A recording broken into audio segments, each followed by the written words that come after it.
From the CyberHub bunker and studio, you're tuning in to the CyberHub Podcast. And now for your host and CISO, James Azar. Good morning, security gang. Welcome to another episode of the CyberHub Podcast, Wednesday, October 25th, 2023, live on your favorite social media platforms, Facebook, LinkedIn, YouTube, Twitter, now X, Twitch, and Rumble. Thank you for everyone for tuning in this morning. We've got a very, very packed show today, so we're going to get into it here in just a moment. But before we do, have you guys heard of our brand new espresso drinking beverage vessel? It's amazing. It's awesome. And it's all yours. That's right. If you go to jamesazar.substack.com, you subscribe. And that link's in the show notes. You subscribe.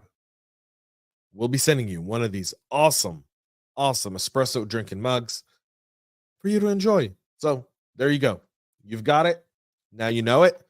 And without further ado, I've got my double espresso in one of these beautifully U.S. American-made mugs. Coffee cup cheers, y'all. That is a U.S.-made mug, by the way, made in California, of all places. So without further ado, let's go ahead and kick off this morning's show with more fallout from the Okta breach. Yesterday, we talked a little bit about OnePass coming forward and saying that it detected suspicious activity, but there was no real breach for that end. That's on the Okta side, OnePassword side. But then Cloudflare, for their end, are saying that they've also seen activity there and published their own blog on Friday. They've notified customers that they too were affected. Criminals tried to attack their systems on October 18th using an authentication token compromised at Okta. They're verified that no Cloudflare customer information or systems were impacted by this event because of their rapid response. If you're asking yourself why, good policies in Okta helped both of those companies avoid something that could have been much, much greater. Again, with identity being the new endpoint, criminals are kind of still going towards that almost like phishing link, phishing email type of attack where those used to be very, very effective. Now that they're not, now they're trying to grab credentials. Then from credentials, they're trying to get access to the environment. And if you manage your Active Directory correct, if you invest in managing identity correctly, if you set the right policies, you set up the right alerts, you understand how your team interacts with technology, then you're able to put a stop to it. That's what happened with both OnePassword and Cloudflare. Credit to them. Also credit to Okta. Credit to Okta. Yes, they've gone through an additional breach, but this could have been much worse. This could have been much, much worse. The fact is, Okta had a system and an environment that allowed you to set policies. These customers used set policies in order to mitigate and identify risks. And when they did, they pounced on it right away and they stopped it at the point. And folks, ladies and gentlemen, I know that this is what the headline says, but you've got to give it back. You got to give some credit. Now, I realize people are a little bit pissed at Okta, and obviously Cloudflare and OnePass have both launched some criticism towards Okta, which is, again, expected, should be there. But guys, at the end of the day, security worked here. It limited the impact of the breach. And at some point, we have to look at this from that perspective. Yes, all these things happened. Yes, they're very bad. It could have been much worse. Could have been much, much worse. With the right policies, the right people, and there it is. You've got it there, right? So I realize the whole Okta thing, they're going to have some recovery to do, and trust to earn, and they should have. But at the same time, this could have been much worse for both Cloudflare and OnePass, and it wasn't. No customer information was compromised. No IT systems were compromised. They were able to detect it, put an end to it right off the bat. So there's that. Now, VMware is warning admins of a public exploit for a vRealize RCE flaw. This one is warning customers. VMware started warning customers on Monday that the proof of concept exploit code is now available for the authentication bypass flaw, the vRealize lock inside, also known as VMware Araya operation for log. The updated VMSNA to note that the VMware has confirmed that exploit code for CVE 2023-34051 has been published.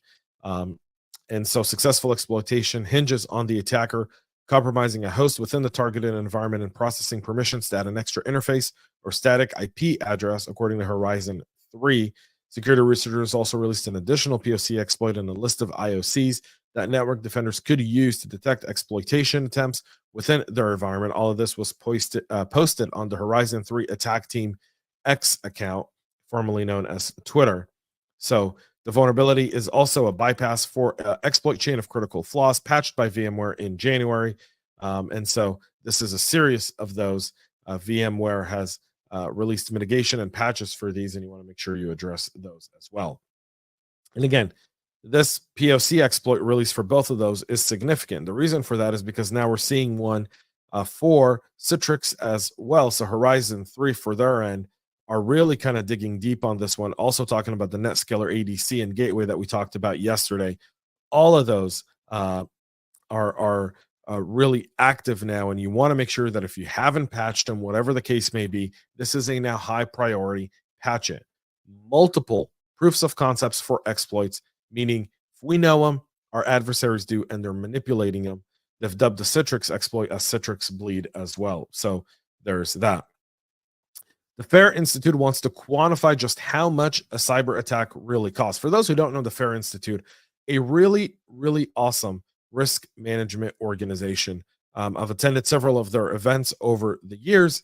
I really love the work they're trying to do in terms of having maturity around risk to a place where you can report it to the board effectively. And this, take it for what it is. But how material is the hack?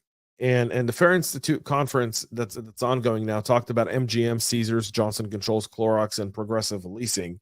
Their tool estimates that the 5 incidents will result in primary and secondary costs of $663 million.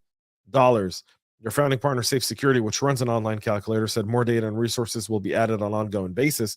But how material is that hack as an online resource that's available? And it's really, again, this kind of goes to the idea we often see as practitioners, these headlines, right? And completely agree. A breach now costs $4.7 million. A breach costs $5 million, $6 million. Anyone who's ever been through an incident knows the breach doesn't end at $5 or $6 million. The breach doesn't end at your $20 million or $30 or $50 million cyber insurance policy. The breach is typically a whole lot more than that. The reason for it is you've got to understand. Look at what Progressive is having to go to. Progress Software, sorry, not Progressive. I repeat, Progress Software. Look what they have to go to because of the MOVEit situation. They've got multiple class action lawsuits. Multiple. They have multiple customers leaving, running from them. They've lost revenue and they're getting sued. So their expenses have jumped up and their revenue is probably coming down significantly. Also, they've got to invest in hardening their environments.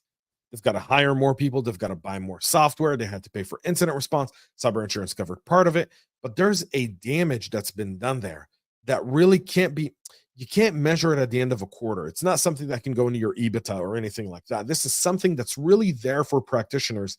The FAIR Institute's offering to give us some risk, and some calculators that really help us quantify when we're talking to our CFOs, when we're talking to people who can influence our budget and our direction and our oversight into what the real impact to the business is. When you think of $663 million, the average first and secondary cost, that's a lot of money.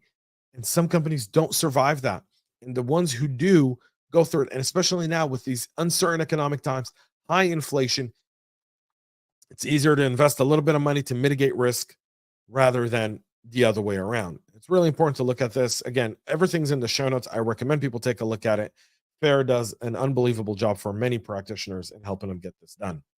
Rockwell Automation is warning customers of an impact of the actively exploited Cisco iOS XE Zeroday vulnerability in their Stratix industrial switches. The unidentified attackers have been exploiting these zero-day vulnerabilities tracked to CVE 2023-201908 and 20273. They've created high privilege accounts on affected devices and deploy a Lua-based implant that gives them complete control of the system. Rockwell informed customers last week that Stratix 5800 and 5200 series managed industrial Ethernet switches, which use the Cisco iOS XE operating systems, are affected. The devices are only impacted if the iOS XE web UI feature is enabled, and that's something you want to double check with your network engineer if you are using these. Since it was published before the discovery of the second Zeroday, Rockwell's advisory does not mention anything about CVE 2023-20273, which attackers have been using to deliver the implant. However, the flaw also impacted the same software, which means it's likely impacting those switches as well. Rockwell says there's no patches available, but obviously there are some workarounds. You can see those in the show notes, and you want to make sure you address those. Russian hackers are exploiting the Roundcube 0day to steal government emails. The Winter Vivrian Russian group has been exploiting a Roundcube webmail 0day in attacks targeting EU government entities and think tanks since at least the 11th of October.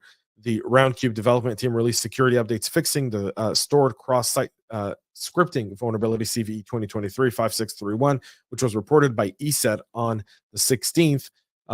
These security patches were pushed 5 days ago after the company detected Russian threat actors using the 0day in real-world attack. The cyber espionage group TA473 used HTML email messages containing carefully crafted SFG documents to remotely inject arbitrary JavaScript code. Their phishing messages impersonated the Outlook team and tried to trick potential victims into opening malicious emails, automatically triggering a first-stage payload that exploited the email server vulnerability. So Russia on the move there as well. According to Sentinel Labs, the group's objectives closely align with the interests of both Belarus and Russia. So there's that as well. And our final story for this morning, y'all, a former NSA employee faces life in prison after an espionage attempt that would have benefited Russia and harmed the U.S. Former NSA employee Jara Daleke has pleaded guilty on 6 counts after his transmission of classified government materials in an espionage attempt while working as an information system security designer in the summer of 2022. Daleke used an encrypted email to transmit 3 documents to someone he believed was a Russian Federation agent in an attempt to display his legitimate access and willingness to share. In truth, the alleged Russian agent was a covert FBI employee. The information shared contained national defense information. Daleke requested $85,000 for sharing the classified information, claiming it would be of value to Russia. He then transferred 5 more files, 4 containing top secret NDI, by following instructions provided by the covert FBI employee. The 5th file contained a letter reading, "My friends, I'm very happy to finally provide you this information to you. I look forward to our friendship and shared benefit. Please let me know if there are any desired documents to find, and I will try when I return to my main office." He was arrested by the FBI after the second transfer. He admitted as part of his plea deal that he transferred these files believing the information would aid Russia and harm the U.S. He faces a maximum of life in prison. Put him in, throw away the keys, keep him there. Quite okay. And we should probably do a better job running background checks on people who get this type of access. Just saying. That might be a healthy thing there as well. That's it for our show this morning. We'll be back tomorrow with a whole lot more right here live. Go get your mug right now at jamesazar.substack.com. Till then, have a great rest of your day, y'all, and stay cyber safe. We love feedback, so make sure to connect with us on social media and subscribe to our podcast on your favorite podcast listening platform.